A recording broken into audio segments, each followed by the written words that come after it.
Good evening my dear students. आप सभी का हितांशी नर्सिंग क्लासेस में स्वागत है।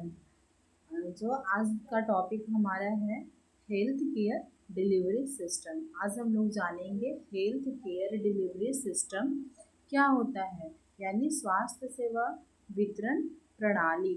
जैसे कि आप सब पढ़े पीएचसी, सीएचसी, सब सेंटर, तो उसी टाइप से हमारा जो हेल्थ केयर है वो डिलीवरी सिस्टम किस टाइप का, कहाँ सेवा दिया जाता है, कितना इसमें प्राइमरी लेवल कौन सा होता है, सेकेंडरी लेवल कौन सा होता है, क्या क्या स्टाफिंग पैटर्न होता है, ये सभी चीज़ें हम लोग ये शॉर्ट में देखेंगे।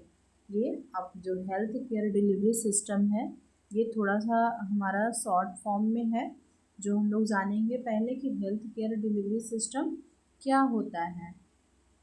तो फर्स्ट हम लोग देखेंगे डेफिनेशन क्या होता है। तो डेफिनेशन होता है health care delivery system is an organised system that provides health services to people through various institution and level। ठीक है, health care delivery system is organised system that provide health services to people through various institute and level. कहने का मतलब है कि स्वास्थ्य सेवा वितरण प्रणाली जो है एक क्या है, संगठित व्यवस्था है। क्या है? संगठित मतलब ऑर्गेनाइज सिस्टम है। ठीक है, जिसके माध्यम से लोगों को, जैसे गांव के लोगों को, शहर के लोगों को, सबको क्या करता है, विभिन्न संस्थानों और स्तरों पर सेवाएं प्रदान की जाती हैं। ठीक है, क्या है हमारा हेल्थ केयर डिलीवरी सिस्टम? क्या है? एक तरह का संगठित व्यवस्था है। याद रखना है, क्या है?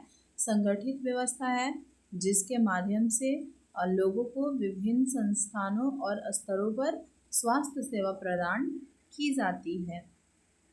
नेक्स्ट है इसका कि हेल्थ केयर डिलीवरी सिस्टम का उद्देश्य क्या है, ऑब्जेक्टिव क्या है। So to provide accessible and affordable health care. क्या करना है इसको? Accessible and affordable health care को प्रोवाइड करना है, मतलब ज़रूरत के हिसाब से जो चीज़ें एफर्ट कर पा रहे हैं पर्सन लोग, पेशेंट लोग, कम्युनिटी के लोग, उसको क्या करना, प्रोवाइड करना। और to improve health status of peoples, जितने भी लोग हैं उनका हेल्थ स्टेटस को इम्प्रूव करना इसका क्या है, उद्देश्य होता है। एंड मृत्यु दर और जन्म दर को क्या करता है, रिड्यूस करता है। मोर्टेलिटी एंड मॉर्बिडिटी रेट को क्या करना है, कम करना इसका काम है। ठीक है, जैसे सुलभ और जैसे आपको फर्स्ट है कि to provide accessible and affordable health care, तो आपको हम बताएं कि वैसी सेवा ही प्रोवाइड करना है जो आप एफर्ट कर पा रहे हैं, जो चीज़ें ज़रूरत है। जैसे सुलभ और सस्ती सेवाएं प्रदान करना। अब जिसमें क्या है, पीएचसी, सीएचसी, सब सेंटर जो है इसमें बहुत ही मतलब बहुत ही सस्ती स्वास्थ्य सेवा प्रदान किया जाता है। हर एक चीज़ फ्री ऑफ कॉस्ट होता है। एंड लोगों के स्वास्थ्य में सुधार करना, मृत्यु और रोग दर को कम करना, है ना, मोर्टेलिटी एंड मॉर्बिडिटी को कम करना हमारा क्या है, हेल्थ केयर सिस्टम का उद्देश्य है। एंड नेक्स्ट है लेवल ऑफ हेल्थ केयर। तो जैसे हम लोग देख रहे हैं कि हेल्थ केयर डिलीवरी सिस्टम है ना, सिस्टम हम लोग पढ़ रहे हैं, तो उसमें हम लोग देखेंगे क्या है, एक ऑर्गेनाइज्ड है ना, संगठित व्यवस्था है। तो कहीं ना कहीं इसका लेवल बना हुआ होगा पहले से कि कौन से लेवल पे ये काम करेगा। ठीक है, तो ये 3 लेवल पर डिवाइड हो जाता है हमारा जो हेल्थ केयर डिलीवरी सिस्टम है। 3 स्तर पर क्या हो जाता है, स्वास्थ्य सेवा को प्रोवाइड कराता है। फर्स्ट है हमारा प्राइमरी लेवल, यानी प्राथमिक स्तर पर। तो प्राइमरी में क्या है हमारा, first contact with health system, basic health services provided and included सब, जैसे सब सेंटर हो गया और पीएचसी हो गया। आपको याद रखना है कि लेवल कितना होता है, 3 होता है। तो फर्स्ट हम लोग देख रहे हैं प्राइमरी लेवल, प्राथमिक स्तर पे किस तरह का सेवा प्रोवाइड होता है। तो यहाँ पे क्या है, first contact with health system, सबसे पहले क्या होता है, हेल्थ सिस्टम से कांटेक्ट करना होता है।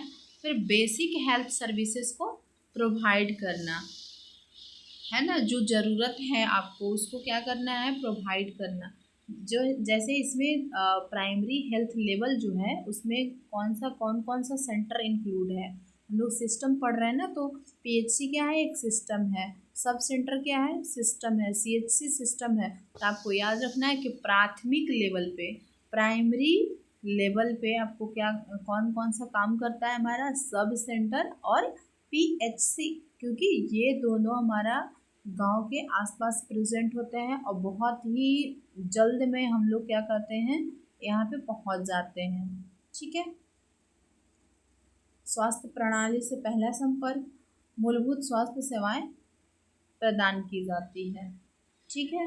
अब आते हैं सेकेंडरी लेवल। हम लोग फर्स्ट देख लिए प्राइमरी लेवल, सेकंड देखेंगे सेकेंडरी लेवल। सेकेंडरी लेवल पे क्या क्या चीज़ें होता है, तो स्पेशलिस्ट सर्विसेज अवेलेबल, मतलब जैसे कोई भी चीज़ का स्पेशलिस्ट, जैसे डिवाइडेड होता है न्यूरोलॉजिस्ट, कार्डियोलॉजिस्ट, है ना, तो इस टाइप से गायनिकोलॉजिस्ट, तो स्पेशल सर्विसेज अवेलेबल होना, है ना। रेफरल फ्रॉम प्राइमरी लेवल, और क्या वहाँ पे रेफरल सिस्टम भी प्राथमिक लेवल पे प्रेजेंट होना, उसको हम क्या कहेंगे, सेकेंडरी लेवल का ट्रीटमेंट कहेंगे। जैसे यहाँ पे इंक्लूड हमारा जो जगह है जो सेकेंडरी लेवल का ट्रीटमेंट देता है, ठीक है, सेकेंडरी लेवल का जो ट्रीटमेंट देता है वो है हमारा community health centre and district hospital. ठीक है। प्राइमरी लेवल पे हमारा कौन देता है, प्राइमरी हेल्थ सेंटर और sub centre, and secondary level पे कौन कौन ट्रीटमेंट प्रोवाइड कराता है, हमारा सीएचसी एंड डिस्ट्रिक्ट हॉस्पिटल। ठीक है। आपको बता दें ये हमारा हिंदी है, विशेष सेवाएं उपलब्ध कराना, प्राथमिक स्तर से रेफर किए गए मरीज को देखना, और इसमें शामिल है कौन कौन सा, सीएचसी और जिला अस्पताल। नेक्स्ट हम लोग देखेंगे टर्शियरी लेवल। टर्शियरी लेवल पे क्या क्या चीज़ें प्रेजेंट होता है, तो टर्शियरी लेवल पे होता है कि एडवांस एंड स्पेशलाइज्ड केयर, जैसे एडवांस केयर, जैसे वहाँ पे अवेलेबल होता है हमारा स्पेशल वार्ड हो गया, है ना, अकॉर्डिंग टू कंडीशन पेशेंट का, मतलब एक स्पेशल ट्रीटमेंट देना, स्पेशल नर्स प्रोवाइड कराना, तो एडवांस ट्रीटमेंट जहाँ पे होता है वो होता है हमारा tertiary level. Complex treatment and surgery, complex कहने का मतलब है, मतलब जैसे बीमा वगैरह होता है ना, जैसे कॉरपोरेट वाले होते हैं, बड़े बड़े लोग जो जॉब करता है, जो बिजनेस करता है, तो उनके पास जो बना कार्ड से जो ट्रीटमेंट होता है ना, वो चीज़ें अवेलेबल होना, तो इसमें आ जाएगा हमारा complex treatment and surgery, AIIMS हो गए एंड बड़े बड़े मेडिकल कॉलेजेस हो गए। ठीक है।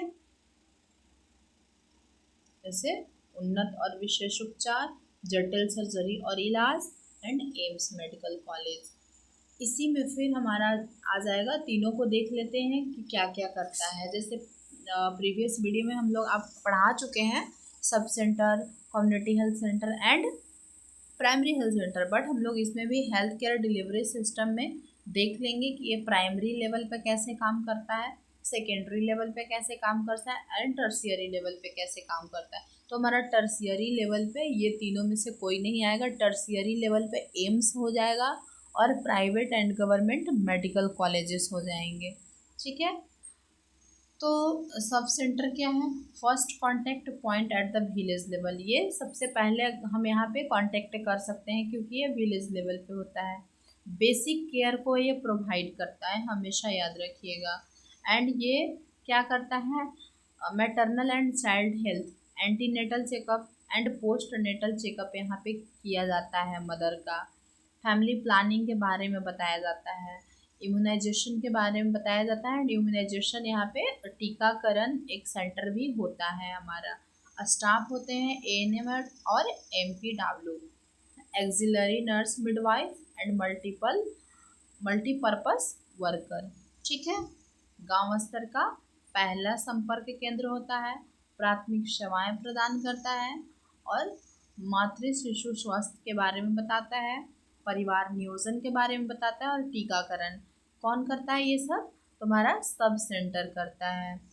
नेक्स्ट हमारा प्राइमरी हेल्थ सेंटर, प्राथमिक स्वास्थ्य केंद्र, फर्स्ट कांटेक्ट विथ डॉक्टर, यहाँ पे डॉक्टर अवेलेबल होते हैं। पीपल्स कवर करता है 20,000 से 30,000 पॉपुलेशन।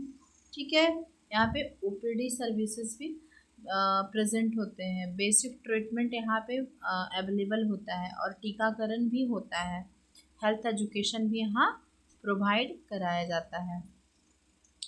डॉक्टर के साथ पहला संपर्क होना चाहिए। 20 से 30,000 जनसंख्या को कवर करना चाहिए। ओपीडी सेवाएं एंड सामान्य उपचार, टीकाकरण की व्यवस्था होना एंड स्वास्थ्य सेवा के बारे शिक्षा के बारे में बताना। नेक्स्ट हमारा है कम्युनिटी हेल्थ सेंटर, सामुदायिक स्वास्थ्य केंद्र। ये हमारा फर्स्ट रेफरल यूनिट होता है। हमेशा आपसे 1 नंबर में क्वेश्चन भी पूछ सकता है कि हमारा फर्स्ट रेफरल यूनिट कौन सा होता है। तो फर्स्ट रेफरल यूनिट क्या होता है हमारा, CHC होता है, रेफरल यूनिट फॉर PHC। ठीक है, एंड कवर पीपल्स 80,000 से 1,20,000 पॉपुलेशन को कवर करता है। इसका फंक्शन है स्पेशलिस्ट सर्विसेज, जैसे फिजिशियन, सर्जन और गायनेकोलॉजिस्ट वहाँ पे अवेलेबल होते हैं। इमरजेंसी केयर प्रोवाइड करना भी इसका काम है। सर्जरी करना, जैसे ट्यूबेक्टॉमी हो गया, वैसेक्टॉमी हो गया, ये सारा सर्जरी, माइनर ओटी हो गया, ये सब चीज़ें वहाँ पे अवेलेबल होते हैं। सो इसका कंपोनेंट क्या है, कंपोनेंट है मैन पावर, इंफ्रास्ट्रक्चर और टेक्नोलॉजी। मैन पावर में क्या क्या आएगा हमारा, जैसे डॉक्टर, नर्स, हेल्थ वर्कर। ठीक है, फिर है इंफ्रास्ट्रक्चर, हॉस्पिटल और इक्विपमेंट, मतलब किस टाइप का हॉस्पिटल है, किस टाइप का वहाँ पे इक्विपमेंट्स का ज़रूरत होता है, किस टाइप का डॉक्टर चाहिए वहाँ, कितने नॉलेजेबल नर्स चाहिए, टीम वर्क चाहिए या नहीं चाहिए, हेल्थ वर्कर किस टाइप का चाहिए, एंड किस टाइप का टेक्नोलॉजी अवेलेबल होना चाहिए। ठीक है, तो ये था हमारा हेल्थ केयर डिलीवरी सिस्टम। इसका मतलब क्या होता है, जैसे सिस्टम वाइज प्रोवाइड करना। हम किसी भी ट्रीटमेंट के लिए कहीं भी नहीं जा सकते हैं, उसका हर एक चीज़ का लेवल बना हुआ है। जैसे PHC पे सारा ट्रीटमेंट नहीं मिल सकता है, कम्युनिटी हेल्थ सेंटर पे सारा ट्रीटमेंट नहीं मिल सकता है, जो ट्रीटमेंट आपको मेडिकल कॉलेज में मिल सकता है वो डिस्ट्रिक्ट हॉस्पिटल में नहीं मिल सकता है। ठीक है, जो ट्रीटमेंट आपको एम्स में मिल सकता है वो ट्रीटमेंट ज़रूरी नहीं मेडिकल कॉलेज में अवेलेबल हो। तो सबका अपना अपना एक लेवल बना हुआ है, तो उस लेवल, किस लेवल पे कौन काम करता है, कैसे ऑर्गेनाइजेशन होता है, बस इसी को हम लोग कहते हैं health care delivery system. Thank you.